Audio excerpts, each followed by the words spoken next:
بسم اللہ الرحمن الرحیم۔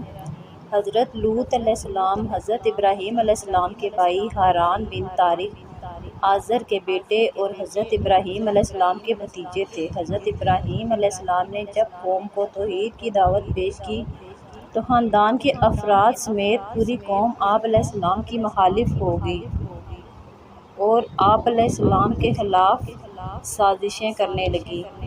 حضرت ابراہیم علیہ السلام کی دعوت توحید پر آپ علیہ السلام کی زوجہ محترمہ حضرت سارہ علیہ السلام اور آپ علیہ السلام کے بھتیجے حضرت لوط علیہ السلام ایمان لائے۔ اللہ تعالیٰ کی اجازت سے آپ علیہ السلام نے اپنے خاندان اور قوم کو چھوڑ کر ملک شام کی طرف ہجرت کی تو اس وقت آپ علیہ السلام کی بیوی حضرت سارہ اور آپ علیہ السلام کے بھتیجے حضرت لوط علیہ السلام بھی آپ علیہ السلام کے ساتھ تھے۔ حضرت ابراہیم علیہ السلام نے ہجرت کے بعد شام کی سرزمین میں قیام کیا۔ ملک شام پہنچنے کے بعد حضرت ابراہیم علیہ السلام نے حضرت لوط علیہ السلام کو اسلام کے احکامات سکھا کر غور و غضر کے علاقے سدوم شہر میں رہائش اختیار کرنے اور وہاں کے لوگوں کو اللہ کے دین کی طرف بلانے کی ذمہ داری سونپی۔ سدوم اور اس کے آس پاس کے علاقے بڑے زرخیز تھے۔ یہاں کے رہائشی اللہ تعالیٰ کی نعمتوں کا شکر ادا کرنے کی بجائے مہلک ترین گناہوں میں مبتلا ہو چکے تھے۔ اللہ رب العزت نے حضرت لوط علیہ السلام کو بھی نبوت سے سرفراز فرمایا اور انہیں اپنی قوم کو برائیوں سے باز رکھنے کا حکم دیا۔ حضرت لوط علیہ السلام کو اللہ عز و جل نے سدوم، عماریہ اور آس پاس کی دیگر بستیوں کے لیے نبی بنا کر بھیجا۔ آپ علیہ السلام جب سدوم شہر پہنچے تو وہاں دیکھا کہ وہاں کے لوگ شرک اور آخرت کے انکار کے ساتھ ساتھ دیگر بہت سی برائیوں میں مبتلا تھے۔ وہ مسافروں سے لوٹ مار کرتے، راہ چلنے والوں پہ پتھر مارتے اور آپس میں مینڈھے اور مرغے لڑاتے۔ لوگوں نے ان سے تنگ آ کر ان کی بستیوں کے پاس سے گزرنا چھوڑ دیا تھا۔ ان میں ایک بہت ہی کبھی بیماری مردوں سے جنسی تسکین پائی جاتی تھی۔ یہ ایک ایسی بے حیائی تھی کہ جس کا ارتکاب اس قوم سے پہلے کسی نے نہیں کیا تھا۔ یہ قوم اپنی بد کرداری کو عیب سمجھنے کی بجائے فخر کے طور پر ذکر کرتی تھی۔ حضرت لوط علیہ السلام نے اپنی قوم کو بڑے نرم لہجے میں بے حیائی اور حرام کاموں کے ارتکاب پر گزشتہ اقوام کو ملنے والی سزائیں بتاتے ہوئے شرافت اور پاک دامن زندگی گزارنے کی تعلیم دی اور انہیں بتایا کہ اے میری قوم، تم اپنے آپ کو انسانیت کے معیار سے نیچے گرا چکے ہو۔ حیوانی شہود نے تمہاری عقلوں پر پردہ ڈال دیا ہے۔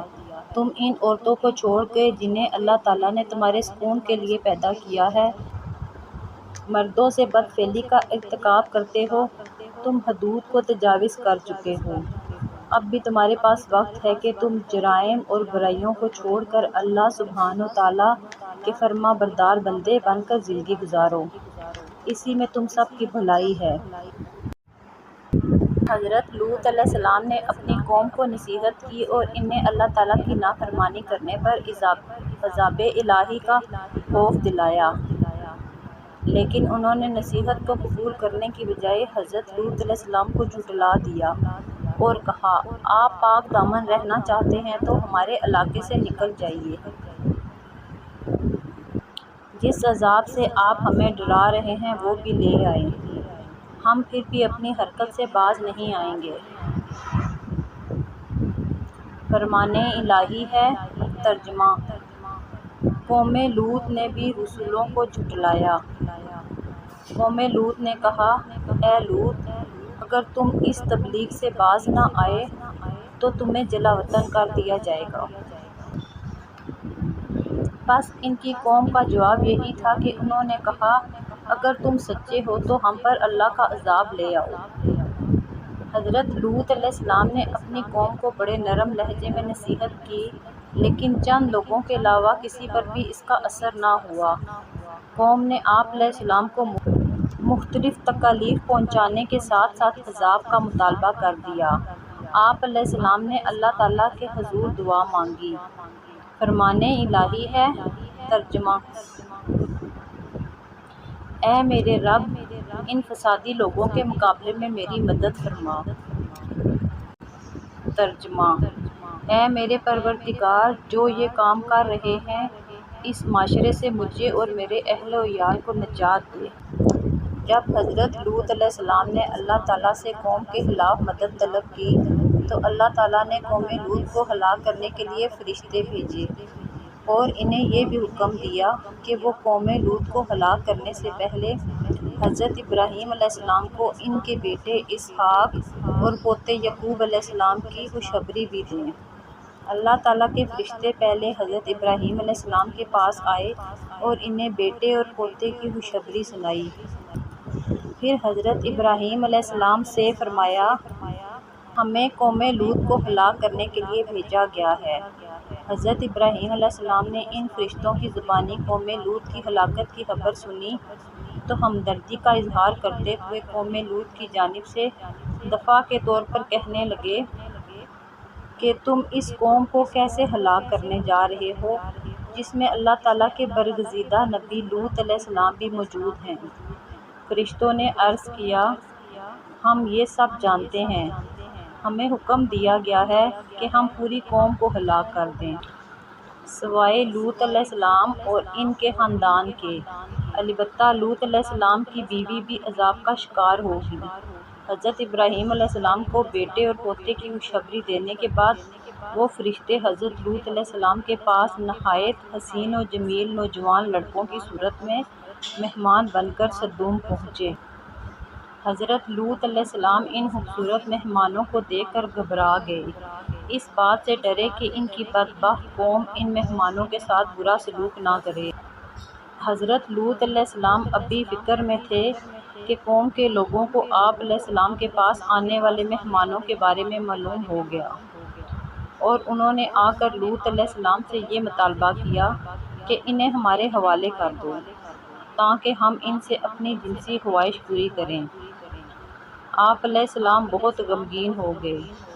حضرت لوط علیہ السلام کی پریشانی دیکھ کر فرشتوں نے کہا، آپ ہماری ظاہری صورت دیکھ کر گھبرائیں نہیں، ہم انسان نہیں بلکہ اللہ تعالیٰ کے بھیجے ہوئے فرشتے ہیں جو آپ علیہ السلام کی دعا کے نتیجے میں آپ علیہ السلام کی قوم کو ہلاک کرنے آئے ہیں۔ تب آپ علیہ السلام کو اطمینان ہو گیا۔ ارشاد باری تعالیٰ ہے۔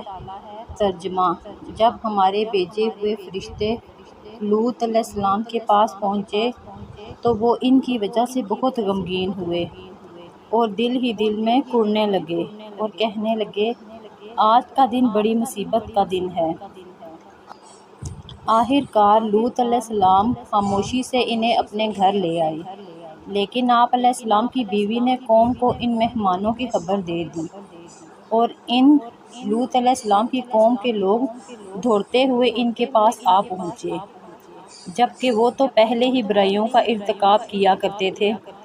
لوط علیہ السلام نے بڑے مشفقانہ انداز میں سمجھاتے ہوئے کہا، اے میری قوم کی بیٹیاں موجود ہیں، یہ تمہارے لیے پاکیزہ ہیں، لہٰذا تم ان سے نکاح کر لو اور اللہ سے ڈرو اور میرے مہمانوں کو پریشان کر کے مجھے رسوا نہ کرو۔ کیا تم میں کوئی بھی سمجھدار آدمی نہیں ہے؟ عذاب الہی کی آمد سے پہلے ہی حضرت لوط علیہ السلام اپنے خاندان اور مومنین کو لے کر رات ہی رات میں سدوم سے ہجرت کر گئے۔ آپ علیہ السلام کی بیوی نے آپ کے ساتھ چلنے سے انکار کر دیا۔ آخر کار جب رات کا آخری حصہ آیا، اللہ تعالیٰ نے آپ علیہ السلام سے کیے ہوئے وعدے کے مطابق ایک زوردار چیخ بھیجی جس نے قوم لوط کے دل دہلا کر رکھ دیے۔ فرشتوں نے انہیں زمین سے اٹھا کر آسمان کی طرف بلند کیا اور پلٹا کر دوبارہ زمین کی طرف پھینک دیا۔ پھر ان پر نشان زدہ مخصوص پتھروں کی بارش برسائی جس میں سے وہ تباہ و برباد ہو گئے۔ اس واقعے کو اللہ رب العزت نے بعد میں آنے والوں کے لیے عبرت بنا دیا۔ قوم لوط کو ہلاک کرنے کے بعد اللہ تعالیٰ نے ان بستیوں کی جگہ ایک بدبودار جھیل بحر میت کے نام سے بنا دی جس کے پانی اور ارد گرد کی زمین سے کوئی فائدہ نہیں اٹھایا جا سکتا۔ یہ اللہ تعالیٰ کی طرف سے اس کی عظمت، قدرت، اس کی پکڑ کی ایک نشانی ہے۔ سمجھدار لوگ قوم لوط کے انجام سے سبق حاصل کرتے ہوئے ان برائیوں، ہم جنس پرستی وغیرہ سے بچتے ہیں اور جو ان کے اندر موجود تھیں، جبکہ بے سمجھ لوگ ان جرائم کا ارتکاب کر کے اپنے آپ کو عذاب الہی کا مستحق بنا لیتے ہیں، جس کی وجہ سے قوم لوط ہلاک ہوئی۔ اللہ سبحانہ تعالی ہم سب کو ان جرائم سے بچنے کی توفیق عطا فرمائے جو قوم لوط کی ہلاکت کا سبب بنے، اور ہمیشہ ہم پر اپنی رحمت کا نزول فرمائے، تاکہ ہماری دنیا کی زندگی بھی خوشحالی میں گزرے اور آخرت میں بھی جنت الفردوس کا داخلہ نصیب ہو، آمین۔